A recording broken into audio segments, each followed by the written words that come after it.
So it was an interesting day in the market. Bank Nifty आज उतना खास कुछ भागा नहीं, लेकिन हमने जो डिस्कस किया था बैंक निफ्टी ने अच्छी तरीके से वो लेवल्स को फॉलो किया है। निफ्टी ने भी कहीं ना कहीं kind of similar type of response दिया है। अब हम देखेंगे कल यानी कि 27 को हम किस तरह से मार्केट पे ट्रेड करेंगे, कौन सा इंपॉर्टेंट लेवल्स होने वाला है बैंक निफ्टी एंड निफ्टी के लिए। तो hey everyone, welcome back to my YouTube channel the Bengal trader. I hope you guys are doing absolutely fine. Let's start with bank Nifty. As bank Nifty हम सबका फेवरेट है। Okay, first bank Nifty से शुरू करते हैं। मैंने ये चीज आप लोगों के साथ डिस्कस किया था, 54,250 के ऊपर निकलने पे मार्केट पे एक बाइंग प्रेशर आ सकता है। क्यों? जितने भी शॉर्ट्स है वो कवर हो जाएंगे और मार्केट डबल स्पीड से भागेगा। आपको दिख रहा है एक ये कैंडल यहां से लेके यहां के बीच में सिर्फ और सिर्फ ये कैंडल में दम दिख रहा है। This is the power of understanding where liquidity lies ahead. ठीक है, उसके बाद साथ साथ आज यहां से एक बार छोटा सा लिक्विडिटी ग्रैब मिला था, छोटा सा हुआ, लेकिन वही बहुत ज्यादा साइडवेज सेलिंग, इतना साइडवेज होकर नहीं होता है, सेलिंग फटाक से आएगा। उसके बाद मार्केट ने एक काइंड ऑफ शॉर्ट कवरिंग आ गया। अब एक चीज जो मुझे इंटरेस्टिंग लग रहा है कि ये फिर से रिटेस्ट करने आया है। This is something I am looking cautiously. क्यों, मैं आपको बता देता हूं। कोई इंपॉर्टेंट लेवल को तोड़ने के बाद मार्केट बुलावा नहीं देता कि आओ आओ ले लो ले लो। No no, not like that. Market वैसे काम नहीं करता है, तो उसको निकल जाना चाहिए था स्मूथली। वो फिर से आ रहा है, तो this is something that I will be looking closely, I will monitor closely कि ये क्यों क्या कर रहा है नहीं कर रहा है। तो सबसे पहले इनिशियल स्टेज तो ये होने वाला है जहां पे मैं इसको देखने वाला हूँ। अगर हम डेली टाइम फ्रेम देखते तो अगर कैंडल देखेंगे बहुत अच्छा कैंडल है, लेकिन इसका मतलब ये नहीं कि नेक्स्ट कैंडल ये ट्रैप नहीं बना सकता। उसके लिए भी हमें रेडी रहना पड़ेगा। और इनकेस अगर आज का हाई तोड़ता है तो ऑफकोर्स मार्केट फिर से एक बार बाइंग साइड के लिए जा सकता है। मतलब अगर मार्केट एक सेकेंड, मतलब क्या है, मैं ये लेवल को एक बार नीचे दबा देता हूं और दे दूंगा 54,000। जस्ट सेकेंड, एक सेकेंड, 54,088, ये इंपॉर्टेंट होने वाला है। मतलब अगर मार्केट फ्लैट ओपन होता है, फ्लैट ओपन होके ऊपर की तरफ जाता है यहां से लेके यहां तक, तो वही वॉलेटिलिटी जैसे हमने डिस्कस किया था ना कि यहां से लेके यहां तक इसके बीच में ट्रेड करने का मजा नहीं है। इस पर क्या ट्रेड करेंगे, कोई मजा नहीं है, इसलिए मैं आज ट्रेड भी नहीं किया। तो जो यहां से लेकर यहां तक है वो रहेगा वल्नरेबिलिटी, बिल्कुल भी मजा नहीं है, एब्सोल्युटली नाटा। तो इसको मैं इग्नोर करने वाला हूं, आपको भी मैं यही सलाह दूंगा। अब मेन चीज है कि मेन मुद्दा कब आने वाला है। अगर फ्लैट ओपन होकर मार्केट ऊपर की तरफ जाने के बाद अगर फिर से डे हाई मतलब ऑल टाइम हाई का लिक्विडिटी लेता है, एक बार शॉर्ट किया जा सकता है। इनकेस अगर लिक्विडिटी लेके फिर से आज की तरह प्राइस एक्शन बना रहा है तो फिर से बाई किया जा सकता है, मार्केट फिर से खींच सकता है और एक और ऊपर की तरफ। ठीक है, अच्छा, इनकेस फ्लैट ओपन होकर नीचे आ रहा है, ऊपर नहीं, ये जोन को तोड़ दिया, मैं हड़बड़ाऊंगा नहीं, मैं थोड़ा वेट कर लूंगा। थोड़ा सा प्राइस का बेंडिंग आ जाएगा, मैं शॉर्ट कर दूंगा 54,088 तक। यहां से मैं फिर से क्वांटिटी एक बार बाई कर सकता हूं, बिकॉज ये एक इम्प्रॉपर स्ट्रक्चर एटलीस्ट टॉप में काइंड ऑफ ऑर्डर ब्लॉक तो करेगा, ये लिक्विडिटी के हिसाब से प्रोवाइड कर लेगा। तो 54,088 के आसपास आने के बाद अगर मान के चलते इंड्यूसमेंट पहले आ गया तो वो लिक्विडिटी मैं देख लूंगा। अगर नहीं आता है तो 54,088 को ही बना लूंगा लिक्विडिटी बना के, मैं यहाँ से एक बार बाई कर सकता हूँ। ठीक है, ये हो जाएगा इनकेस अगर फ्लैट ओपन होकर मार्केट नीचे की तरफ आता है और ऊपर की तरफ जाता है, इसके बीच में रह जाएगा। I won't do anything, I will sit back tightly. अच्छा, इनकेस गैप अप और गैप डाउन अगर मार्केट ओपन होता है, अगर मार्केट गैप डाउन ओपन होता है कहां पे 54,088 के आसपास, यहां से मैं बाइंग कर सकता हूं after setup activation.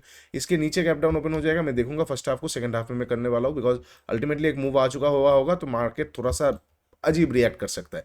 Gap up में मैं दोनों सिनेरियो पे इग्नोर कर दूंगा, बस गैप अप ओपन होकर अगर प्रॉफिट बुकिंग सेटअप आया तो मैं शॉर्ट करके पीटीसी तक का टारगेट ले सकता हूं, वहां से फिर से पोजीशन को एक बार हम राउंड ऑफ करके मैं घुमा सकता हूं। ठीक है, बस गैप अप अगर बहुत बड़ा ओपन होकर कोई डोजी टाइप का आ जाता है मैं कंप्लीटली इग्नोर कर दूंगा, सेकंड हाफ में देखूंगा, बिकॉज टॉप के आसपास खड़ा हुआ है।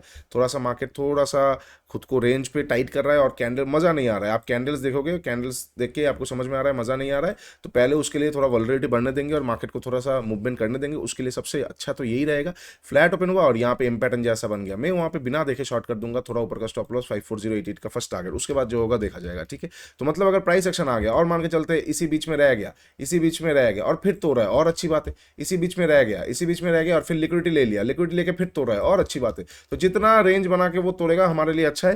नीचे साइड का ट्रेड याद रखिए, अगर आप शॉर्ट कर भी रहे हो, अगर आप किसी शॉर्ट ट्रेड पे हो तो वो शॉर्ट ट्रेड जल्दी जल्दी खत्म हो जाता है, बिकॉज मैं आपको बताता हूँ सेलिंग आएगा तो वो बहुत फास्ट आएगा, सेलिंग आएगा तो वो बहुत फास्ट आएगा। ठीक है, अगर मार्केट सेलिंग के चक्कर में ये दिखा रहा है ये दिखा रहा है तो वो कभी सेलिंग पे कन्वर्ट नहीं हो पाएगा। हो सकता है थोड़ा बहुत खींचा है 100-200 पॉइंट, लेकिन वो कवर कर देगा। लेकिन अगर आपको सेलिंग चाहिए that will be happening very fast, very fast, बहुत जल्दी होने वाला है, उतना टाइम नहीं लेने वाला है। अगर आपको उस तरह का सेलिंग चाहिए तो वो मार्केट बहुत जल्दी सेलिंग कर देगा, 2-3-4 कैंडल में कर देगा। अगर वो वहां पे 2-3-4 कैंडल में कर देगा, अगर वो वहां पे सेलिंग के टाइम पे अगर वो चीजें नहीं कर पा रहा है, 1-2-3-4-10-12 कैंडल रुक गया, तो वो सेलिंग के जगह पे बाइंग साइड में ज्यादा इंटरेस्टेड हो सकता है। हाँ, थोड़ा बहुत पॉइंट आपको सेलिंग में शायद मिल सकता है डाउन साइड में, बट अल्टीमेटली मेजोरिटी वो बाइंग साइड के लिए ही बेटर रहने वाला है। तो ये चीज जो हुआ है ये मुझे थोड़ा सा घबराहट दिया है। कैंडल का साइज भी बड़ा है, वॉल्यूम भी बड़ा है, और काइंड ऑफ तुरंत यहाँ पे नीचे आया है, तो कहीं ना कहीं अगर छोटा सा प्राइस एक्शन आ गया ना तो मैं शॉर्ट कर सकता हूँ कंटिन्यूअसली 54080 तक का टारगेट के लिए। ठीक है, ये हो जाएगा फ्लैट ओपन होकर नीचे का।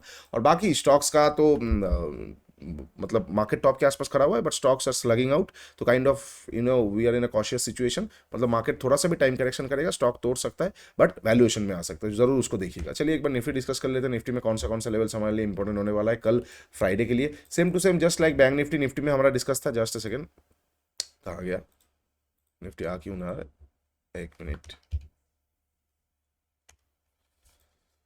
हाँ आ गया।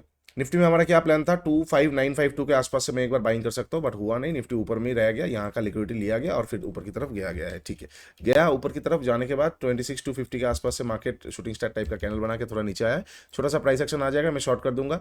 मेरा शॉर्ट करके कहीं ना कहीं ये टारगेट ही होगा, अगर वो उसके लिए प्राइस एक्शन चाहिए, या फिर मान के चलते सबसे अच्छा होगा कैरेक्टर चेंज हो गया ऊपर के तरफ से, तो मैं एक बार शॉर्ट कर सकता हूँ। बाकी निफ्टी को थोड़ा हल्का रखने वाला हूँ, बिकॉज लेवल्स कुछ भी समझ में नहीं आ रहा है निफ्टी का। हाँ, अगर यहाँ पे रेंज बना दिया फिर लिक्विडिटी लेके नीचे आ रहा है तो एकदम बढ़िया बात है, कन्वेक्शनल बुल ट्रैप। इनकेस अगर निफ्टी मान के चलते फ्लैट ओपन होके ऊपर जाके ब्रेकआउट कर रहा है, मैं कुछ नहीं करूंगा, मैं वेट करूंगा। इनकेस नीचे आ रहा है, डायरेक्टली नीचे आ रहा है, डायरेक्टली नीचे आ रहा है, तो ये एक लिक्विडिटी एरिया हो सकता है 26032, इसका एक बार ग्रैब हो जाएगा, मैं एक बार बाई करके फिर थोड़ा ऊपर के आसपास से फिर से शॉर्ट कर दूंगा 25950 का टारगेट के लिए।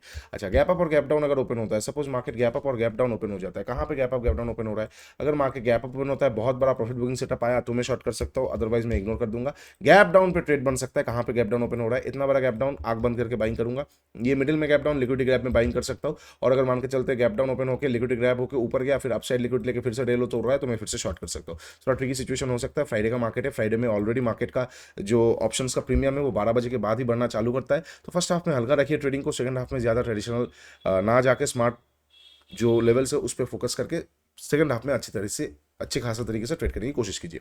चलिए, वीडियो अच्छा लगा है, do like share and subscribe. आप लोगों के लिए बहुत इंपॉर्टेंट एक न्यूज़ आने वाला है बहुत जल्दी, तो स्टे ट्यून, कल तक आ जाएगा न्यूज़, आप लोगों को बहुत अच्छा लगने वाला है, तो stay tune with the channel. नीचे इंस्टाग्राम टेलीग्राम का लिंक दिया हुआ है, जाकर एक बार जरूर चेकआउट कीजिए। तब तक के लिए take care, bye bye, trade smartly.